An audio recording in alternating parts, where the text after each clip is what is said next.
on to the final piece of discussion.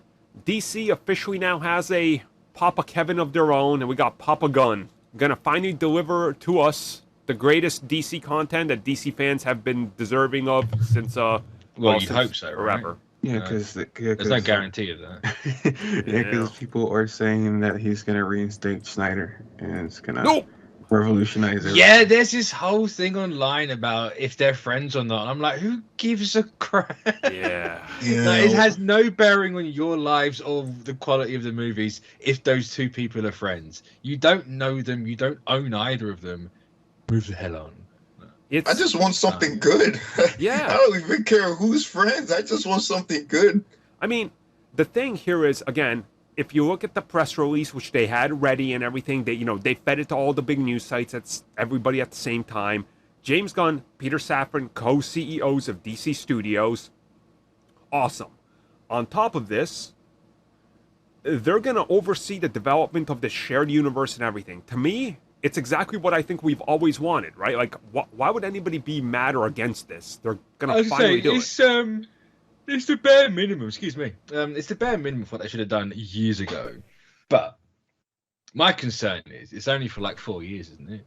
Yeah. It's only a 4-year deal. If it's anything like Abrams, which I hope it's not, you're not going to get anything out of those 4 years. And they still have to answer to Zaslav. There's that. Are people going to want to take... I think it was one of the Variety writers, or the person who wrote it in Variety, brought up a point where are directors going to want to take like a creative direction from another director? Like, if Gunn's in charge of the creative side of it and how everything moves forward, what director's going to want to follow that? So, okay, so it works for Marvel because Feige's not a director; he's a producer. Yeah. So you haven't got that clash of egos, but over here you have that. And over here, he's also a CEO. The only thing I could think of that's actually good for this, that gives me benefit of a doubt, is, remember, just this summer, Alan Horn came back. And there was rumors, Horn is probably going to push for James Gunn to oversee DC, because Horn was hired, in particular, to try to help WB Discovery get back to some sort of semblance of actual profits, right? I do think that now that he's like CEO and he's going to kind of take a back seat, he'll obviously direct Peacemaker season 2 and whatever, and the Suicide Squad follow up. But I think largely he's just going to try to be like the man that they go to. It's like, okay, you're directing Green Lantern and you're over here directing a new Superman movie. Here's the things you need to make sure, right? Like, he's going to do the Kevin Feige job, I feel. And I don't think he's going to overstep beyond that, I hope. Because it could get really bad. Because like you said, the egos could get really out of hand. As long as there's consistency, that's pretty much it. I don't think it's gonna be a massive issue. It's just an interesting point that was brought up. Like, maybe people aren't gonna want to play ball. Maybe they will, but I just hope it's enough. And can Zaslav stay out of it? Is the question. Is Zaslav going to give them the room they need to actually do this thing properly? You hope so. Like, that's the ultimate hope, right? It's like, hey guys, here's this sum of money, develop how many projects you can, and let's see what you can. And again, the 4-year deal kind of makes sense. By that time, he'll put out at least 2 to 3 projects under his name, right? So they can kind of gauge it. And then, because if you look at it right now, it's running through 2026. After 2023, there's no DC projects on the slate other than Joker and the Batman stuff. So, and the Batman slate for 25. So, like, whatever he's developing has to fill in at least 2024, 2025, which means probably 2 TV series, and then films start rolling 2025, 2026, which it's enough time to gauge his, I guess, output and figure out if you're going to renew or not. So, when's The Flash coming out? It's allegedly still June next year, but notice how it wasn't mentioned in the press release or as a character or anything. I'm betting they delay it till 2023, 2024 at least. I would assume they'll bump it up just to get it officially out the way, because the faster you get Ezra in his situation regarding like the Flash, the better. Yeah. versus like keep pushing it, because then you keep pushing it, there still be continued press of like, oh, is Ezra gonna still be the Flash? Oh, blah blah blah blah blah. So, like he has to go. So here's the thing: if you look at the slate next year, just next year they got Shazam 2, Aquaman, Blue Beetle, and what else? Well, I guess the Flash, because it's still 2023. That's 4 films in 1 year.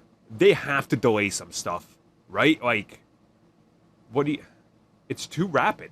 And we just learned, they can only afford to market 2 films a year. So it's going to be less than that now after those 2 tanked. Yeah. Oh well. Yeah, because I only asked about the Flash. 'Cause I'm just trying to think, like, are they going to use that as a hard reboot point? I think so. Yeah. Like, I think they would have to. The Peacemaker and the Suicide Squad, that was in the old one. We're here now. Like, nothing. Everything happened. Flash, a hard reset. Like, is that the direction he takes, or does he just carry on and make it non-canon? Call it a day. Yeah. A one and done film. Yeah. I said that about the Joker and look what we're getting. Yeah, you're right. It's gonna be. You know, I don't know why they had to say it, but we now know the Batman and the Joker aren't in the DCU. Yeah. Yep. But they felt the need to say that for some reason. I don't understand why. I mean, people would have automatically jumped onto the, oh no, it's, people. And there's also that weird thing where they confirm like everything was part of the multiverse. There's like, this is like the Batman takes place in universe something, blah blah blah blah blah. Like everything actually was weirdly connected, Right? which makes no sense. I mean, maybe that's what he does straight away, right? He just does a crisis movie off the bat. Yeah, kill off some people, call it a day. Yeah. If there's one man that could hey, do it. here's the thing. Now we're moving forward with our own thing. Yeah, Literally, the first character that dies in Crisis, it was during the crawl. The Flash is dead. What has happened? We need a new one. I mean, he's perfect then, right? Yeah.